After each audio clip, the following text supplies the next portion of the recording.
Welcome to this explainer. Look, if you open up literally any newspaper today, you're going to see these flashy headlines celebrating record high household wealth. It makes it sound like the entire country is just doing fantastically well, right? But then, you look at your own bank account and you might start asking a very uncomfortable question. If we're supposedly so wealthy, why doesn't it feel like it? Well, today we're going to peel back that dangerous illusion because the absolute truth is the wealth you see sitting on a spreadsheet and the wealth you can actually spend at the grocery store, those are two completely different animals. Okay, let's just start with this massive, staggering number, $18.6 trillion. That is the total combined net worth of every single Canadian household. To put that crazy number into perspective, if you stacked that amount in $100 bills, the pile would reach past the moon twice. It's an incredible statistic, and it's exactly the kind of number that makes it sound like we're all just bathing in champagne. But as you'll see in a minute, big numbers like this can hide some really sobering realities about how that wealth is actually structured. So here's our roadmap for today. We're going to cover the Canadian wealth illusion, run through a housing reality check, talk about building true liquid wealth, look at what retiring on $2 million actually means, and finally, redefine real wealth. Let's get right into it. Part 1, the Canadian wealth illusion. Now, this is where things get super interesting. There is a dramatic difference between paper wealth and liquid wealth. According to Global Wealth Reports, Canada currently has about 2.3 million millionaires. That's like 1 in every 18 people walking around. But that number includes the value of their family home. When you strip away the value of that primary residence and look only at investable liquid assets like stocks, bonds, cash, the number of Canadian millionaires absolutely collapses by nearly 80%, down to just 475,000. So for the vast majority of our millionaires, their home is literally their only meaningful asset. Take the roof away and the millionaire vanishes. Let's put a human face on this whole asset-rich, cash-poor epidemic. Imagine a 58-year-old living in a detached home she bought, say, 2 decades ago. On paper, her home is assessed at $1.1 million. So boom, she's a millionaire. But her Tuesday night reality? She's sitting at her kitchen table, stressing over a $9,200 property tax bill, while her tax-free savings account has just $11,000 in it. She can't sell the house because, well, she needs a place to live, and she really shouldn't borrow against it. Her wealth is permanently sealed inside the drywall. She can stare at it on a net worth calculator, but she absolutely cannot buy groceries with it. And this brings us to a really crucial point, the devastating wealth gap happening within the exact same generation. Just look at the 55 to 64 age bracket. A homeowner who also has an employer pension sits on a median net worth of $1.4 million. But a renter in that same generation with no pension, they have just $11,900. We have basically built an entire national wealth strategy on a single asset class, real estate. If you got into the market, you look wealthy on paper. If you didn't, you were starting from almost nothing. Moving on to part 2, the housing reality check. Time for some brutal math. We all know houses are crazy expensive right now, but there's actually a hidden hurdle you won't see on any listing price, the B20 stress test. When you walk into a federally regulated bank, they really don't care that your actual mortgage rate might be a decent 3.94%. They act as this invisible gatekeeper, testing your affordability at a significantly higher rate, typically 2% higher, throwing you up to nearly 6%. This essentially shaves 15 to 20% off your buying power in the blink of an eye before you even step foot in an open house. Let's break down exactly what you can realistically afford across different salaries. If you're earning the median Canadian salary of $68,000, you max out around a $357,000 home. That buys you a nice place in the prairies, sure, but it won't even buy you a parking spot in Toronto. At $100,000, you're looking at a $577,000 house, which opens up markets like Calgary or Montreal.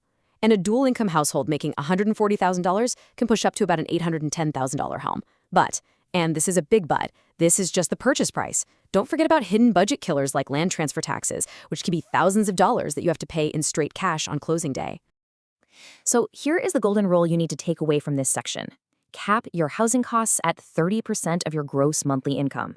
I know, the bank will often tell you you're approved for up to 39%, but you've got to remember something absolutely critical. That 39% limit is designed to protect the bank from default. The 30% rule is designed to protect you. The house you can truly afford isn't the one the bank maximizes you for. It's the one that leaves you enough monthly surplus to actually fund your investments, take a vacation, and secure your future. Which brings us nicely to part 3, building true liquid wealth. So how do we fix this? The answer is focusing intensely on liquid wealth. This simply means assets you can easily convert to cash without having to put a for sale sign on your front lawn. To build real financial safety, you have to decide right now to stop measuring your success by your home's appraisal value. A house is just a place to live.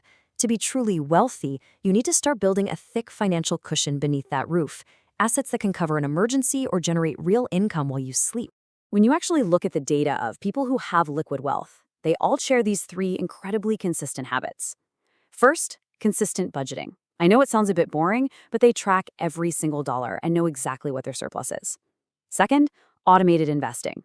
They aren't sitting around trying to time the market. They automatically direct funds into their RSSPs and TFSAs every single paycheck, and just let compound interest do its magic. And third, aggressive debt elimination. They view consumer debt as a literal hair-on-fire emergency. These habits are how they separate their home from their retirement plan. And this number right here, 177%. That is our current national debt-to-income ratio, and it is a massive, blinking red warning sign. It means that for every single dollar of after-tax income Canadians earn, they owe $1.77. We are sitting on enormous mortgages with surprisingly thin liquid reserves. This proves exactly why aggressive debt elimination is so absolutely critical. Every dollar you are paying in interest to a credit card company or a bank is a dollar that is not compounding tax-free in your TFSA. All right, part 4, retiring on $2 million. What does that actually look like? If you use a smart withdrawal strategy like the famous 4% rule, a $2 million portfolio safely generates about $80,000 a year for you. When you pair that with government benefits like the Canada Pension Plan and Old Age Security, your gross income sits at a really solid $98,400. And guys, this is where your TFSA becomes your absolute best friend.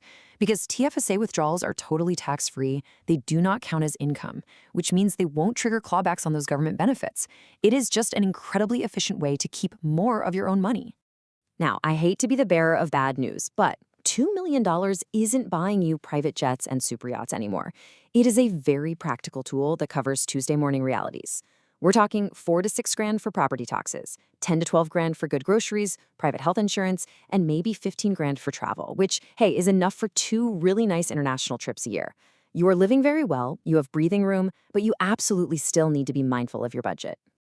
And look, even if you are in the top few percent with that $2 million, you're not entirely out of the woods. You have these 3 quiet enemies that can aggressively drain a finite portfolio.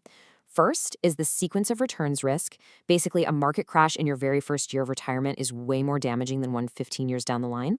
Second is inflation, just quietly eroding your purchasing power year after year.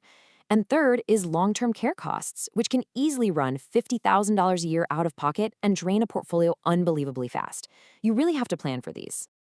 Okay, let's wrap this up with part 5, redefining real wealth. It's time for a mindset shift. Ever wonder why someone pulling in a top 10% salary, like $126,000 a year, can still feel like they are totally broke? It comes down to this sneaky psychological trap, the reference group effect.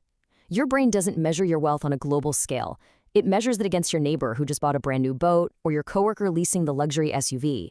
Combined with lifestyle creep, where your spending automatically inflates to match your new salary, it completely warps your reality and keeps you feeling permanently behind. Because honestly, being wealthy has almost nothing to do with your actual income. Think about it. The couple quietly maxing out their investment accounts on a combined $90,000 salary is going to retire vastly wealthier than the couple earning $250,000 who spends every single cent trying to look rich. It has everything to do with the gap between what you earn and what you keep. Wealth is not a salary, it is a discipline. I want to leave you with a final provocative thought to really challenge how you view your own financial trajectory.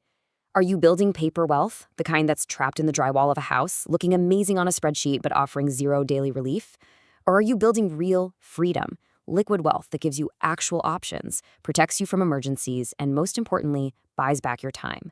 The choice of what you build next is entirely up to you.